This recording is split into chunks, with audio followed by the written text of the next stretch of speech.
अस्सलाम वालेकुम my YouTube family, कैसे हैं आप सब। आई होप कि आप सब अच्छे होंगे। और अभी ये फजर का टाइम, मैंने सहरी कर ली है और बस लगभग टाइम होने वाला ही है, ख़त्म होने वाला है टाइम।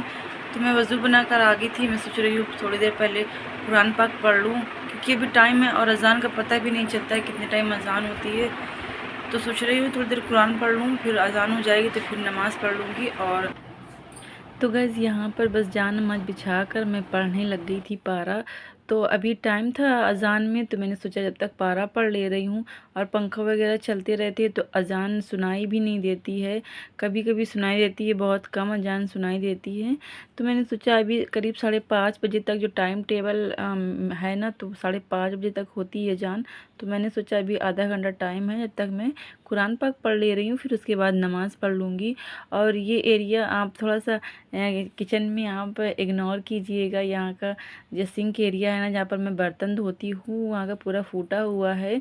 तो आप इग्नोर कीजिए प्लीज़, गंदा नहीं है, बस उसका पेंट निकल गया है और उसकी थोड़ी मिट्टी निकल कर गिरती है, इसकी वजह से वो देखने में ऐसा लग रहा है।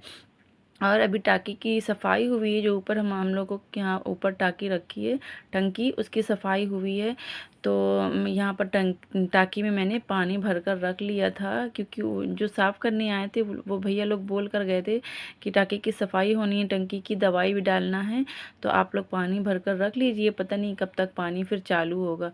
तो इसकी वजह से भी फिर टाँकी मैंने साफ़ करी, फिर इसमें मैंने पानी भर कर रख लिया था और उसी जगह पर रखती हूँ मैं बर्तन धोकर, बर्तन की बास्केट।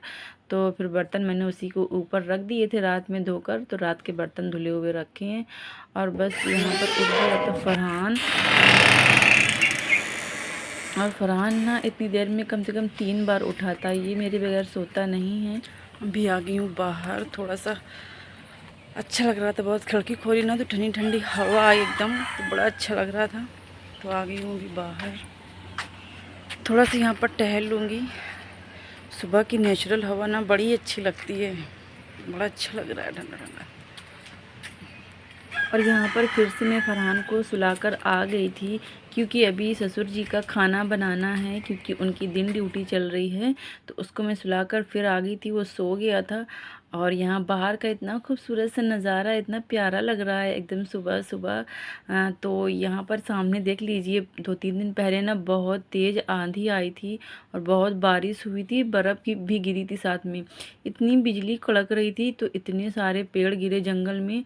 गाइस इतना डर लग रहा था उस दिन, ऐसी मतलब मैंने ऐसी तूफ़ान, मतलब इतना तेज़ मैंने शायद अभी तक नहीं देखा था।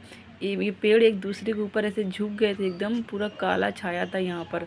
इसकी वजह से जंगल में इतने पेड़ गिरे हैं, इतने बहुत ज़्यादा पेड़ गिरे हैं मेरे सामने। पहले पूरा उस मतलब उस पार दिखता था, लेकिन अब पेड़ इतने गिर गए हैं कि उस तरफ का कुछ भी दिखाई नहीं दे रहा था। तो बस यहाँ पर अभी मैं आ गई हूँ अंदर, यहाँ पर मैं बना दूँगी खाना। तो ससुर जी का खाना बनाना है, क्योंकि वो ड्यूटी जाएंगे तो खाना खाकर जाते हैं। तो पहले सबसे पहले मैंने एक तरफ चाय रख दी है, एक तरफ कढ़ाई रख दी थी मैंने सब्जी बनाने के लिए। तो सब्जी में बनाने वाली हूँ आलू और पालक की। और चाय यहाँ पर रख दी है, तो अभी चाय में डाल रही थी मैं लौंग, इलायची और काली मिर्च, अदरक कूट के डाल देती हूँ और शक्कर डाल देती हूँ। और बस जब चाय अच्छे से बन जाती है तो उसके बाद फिर इसमें चाय पत्ती ऐड करती हूँ।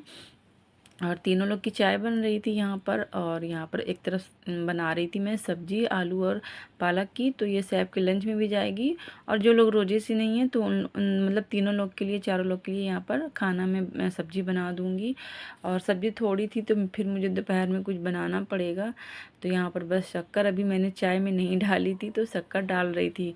और आज ना मुझे फरहान ने इतना तंग किया है, मैं सोचती हूँ कैसे मैं मतलब पूरे रोज़े कैसे रख पाऊँगी, कैसे मैं इबादत करूँगी। ये ना इतना बार बार उठता है। आज पता है जब मैं सहरी के लिए उठी तो फरहान मेरे साथ उठ गया। फिर इसको मैं थोड़ा सा बस मैंने चाय भर रखी थी, ये उठ गया था।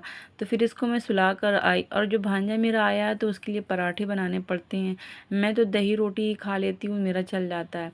तो मैंने चाय के लिए बनाई थी, ये उठ गया तो फिर इसको मैं सुलाने गई, चाय को मैं बंद करके गैस, फिर इसको सुलाने चली गई। फिर इसको सुलाकर मैं आई, फिर मैंने उसके लिए पराठे बनाए और हम दोनों ने फिर मतलब सहरी कर ली अपनी। और उसके बाद फिर मैं जब कुरान पाक पढ़ने बैठी तो एक वरक ही मैं पढ़ पाई थी, नहीं एक वरक मेरा रह गया था पढ़ने के लिए।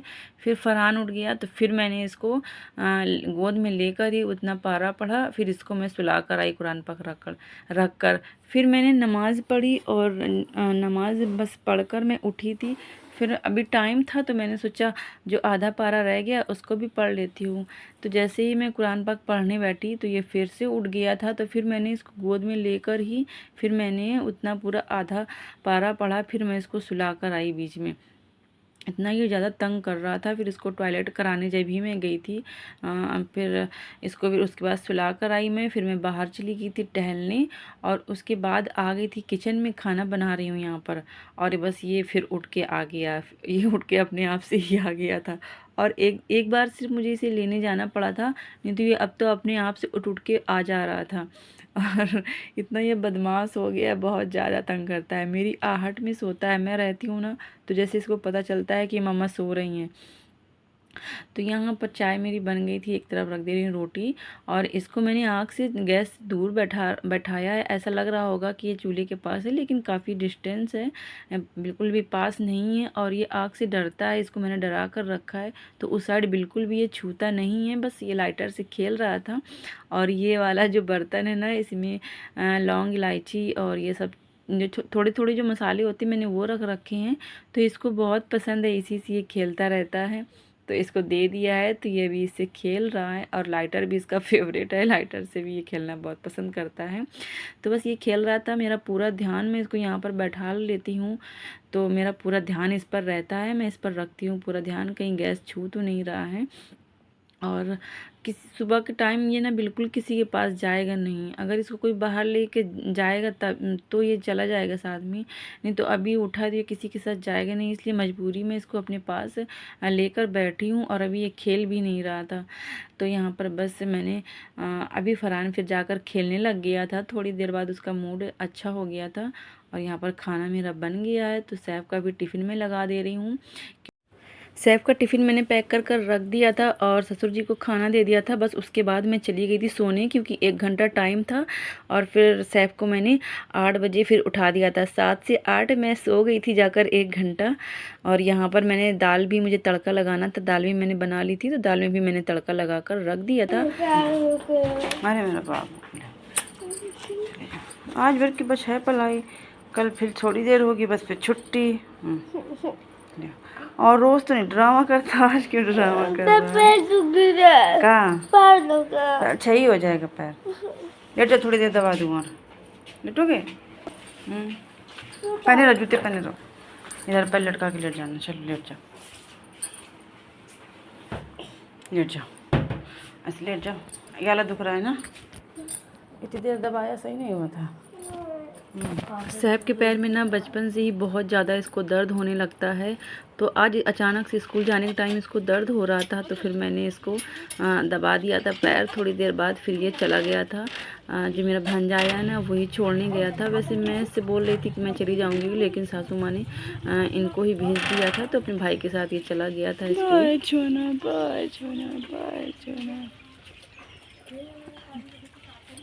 तो अच्छे जाना, उधर से निकल जाती कितना गंदा है। सैफ चला गया स्कूल, उसको भेज दिया और अभी मैं उठी हूँ, बस मुश्किल से आधा घंटा ही सोई थी। बस जाकर अभी करूँगी काम, सारा काम फैला पड़ा हुआ है, झाड़ू लगा दी थी लेकिन अब सब लोग उठे हैं तो बिस्तर वगैरह साफ़ करूँगी, बर्तन धोना है और सबसे पहले लगा दूँगी कपड़े। तो कपड़े धोते जाएंगे और काम भी साथ साथ करती जाऊँगी। पानी लगा रही थी मशीन में, जब तक फरहान उठ गया। हीरो उठ गया, हीरो हीरो हीरो उठ गया भाई। फरहान उठ गया है, अभी थोड़ी देर चिड़चिड़ करेगा, थोड़ी देर तो कुछ भी नहीं करने देगा अभी। तो गाइस सुबह खाना बनाने के बाद सैफ का टिफ़िन वगैरह पैक करने के बाद मैं फरहान को लेकर चली गई थी। तो जैसे ही मैं लेटी थी तो हस्बैंड का फ़ोन आ गया था, तो उनसे मैं बात करने लग गई और फिर इसको सुलाने में थोड़ा सा टाइम लगा था, तो मुश्किल से बस वही आधा घंटा ही सो पाई थी और बस फिर से उठ गई थी क्योंकि सैफ को भेजना था स्कूल, उसको तैयार करना था, नाश्ता कराना था।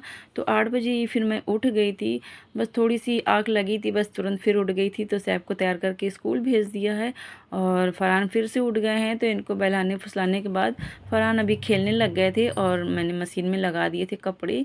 तो कपड़े भी मेरे एक तरफ धुल रहे हैं और यहाँ आ गई थी मैं भी, बस सफाई करूँगी, सारे बेड झाड़ कर अच्छे से साफ़ कर लूँगी। और आज मुझे करनी है डस्टिंग, तो जितने भी मतलब वॉल डेकोरेट हुए हैं, जो भी सीनरी वगैरह, उनको सारे मुझे साफ़ करने हैं। तो यहाँ पर पहले सारे बिस्तर सोफ़े वगैरह मैंने अच्छे से झाड़ लिए थे और पूरे घर में झाड़ू लगा दी थी। फिर उसके बाद में ये सीनरी वगैरह मैंने पोछी थी। तो इन कामों के साथ साथ में ये सफाइयाँ करते रहो ना, तो घर फिर एकदम से गंदा नहीं हो पाता है। तो यहाँ पर बस पहले आगे वाले रूम की मैंने आकर इनको साफ़ कर लिया था। सारी डस्टिंग करने के बाद ही करनी चाहिए, नहीं तो फिर से झाड़ू वगैरह लगाने के बाद फिर से धूल हो जाती है। तो कॉलिन आ गया था क्योंकि हमारे राशन हमारे घर आ गया था। राशन में जब मैं मतलब ग्रोसरी का जब सामान लिखती हूँ ना, तो उसके साथ में ये भी मंगा लेती हूँ। तो पिछली दफ़ा बहुत लेट सामान आया था, इसकी वजह से जब मैंने घर की डीप क्लीनिंग की थी तो ये नहीं था कॉलिन। तो अभी फ़िलहाल मैं इसे साफ़ कर दे रही थी। तो ले लिया है सामान चल, साथ ही साथ आपको दिखा दूँ। तो ये पार्सल आया है, मैंने कुछ मंगाया था और पहले काम कर लूँ, फिर आप सबको बाद में इसकी अनबॉक्सिंग करूँगी, आप सबको दिखाऊँगी क्या मंगाया है मैंने। दूध आ गया है, तो पहले दूध रख दे रही हूँ साथ साथ और उसके बाद फिर पोछा लगाऊंगी। झाड़ू वगैरह लगा दी है मैंने सारी और किचन तो अभी फैला हुआ है, किचन अभी नहीं साफ़ किया है। सारे काम करने के बाद, पोछा वगैरह लगाने के बाद फिर बर्तन धोऊँगी। तो गैस यहाँ पर मैं डस्टिंग कर ही रही थी कि सारे कांच वगैरह साफ़ कर रही थी। उसी टाइम पे आ गए थे पार्सल वाले भैया। मैंने ऑनलाइन कुछ मंगाया था सामान, तो वहाँ रोड पे खड़े थे, वो फ़ोन लगा रहे थे। मैं उनसे बोल रही थी, मैं बाहर देख रही थी तो वो सामने कहीं दिख ही नहीं रहे थे और वो इधर नहीं आ रहे थे, मतलब हमारे घर के पास में। तो फिर मैंने दरवाज़ा खोल कर देखा तो भैया रोड पर खड़े थे। फिर मैंने उनको यहीं पर बुला लिया क्योंकि उधर रोड पर बैठी थी सासू माँ, इसकी वजह से मैं रोड पर नहीं जा रही थी। तो फिर मैंने पार्सल लिया और मैं आपको नेक्स्ट ब्लॉग में दिखाऊंगी क्योंकि गाइस वीडियो बहुत ज़्यादा लंबी हो रही थी, इसकी वजह से मैंने अभी उसकी अनबॉक्सिंग नहीं की है। और सारे कांच वगैरह साफ़ करने के बाद और आ गए थे तुरंत ही दूध वाले अंकल आ गए थे। तो फिर मैंने दूध लिया और दूध को मैंने रख दिया है पकने के लिए धीमी आंच में। तो मैं दूध को क्या करती हूँ, उसके ऊपर चिमटा रख देती हूँ और फिर उसके ऊपर ढक्कन बंद कर देती हूँ। तो दूध पूरी तरह से बंद नहीं होता है और धीमी आंच में आराम से पक जाता है, उबलने का डर भी नहीं रहता है। और बस यहाँ फटाफट से मैं लगा ले रही थी झाड़ू। वीडियो बहुत ज़्यादा लंबी हुई, इसकी वजह से फिर आप लोग भी बोर हो जाएंगे। तो नेक्स्ट ब्लॉग में आपको दिखाऊंगी कि मैंने क्या मंगाया है। और यहाँ पर मैंने कपड़े धोए थे तो बाथरूम भी बहुत ज़्यादा गंदा लग रहा था, तो यहाँ पर बस मैं बाथरूम को साफ़ कर दे रही थी। और बहुत ढेर सारा अपना ख्याल रखिए, दुआओं में याद रखिए और खूब सारा मुझे सपोर्ट कीजिए और मेरी वीडियो को लाइक किया करें। Thank you for watching guys. अल्लाह हाफिज़, बाय बाय।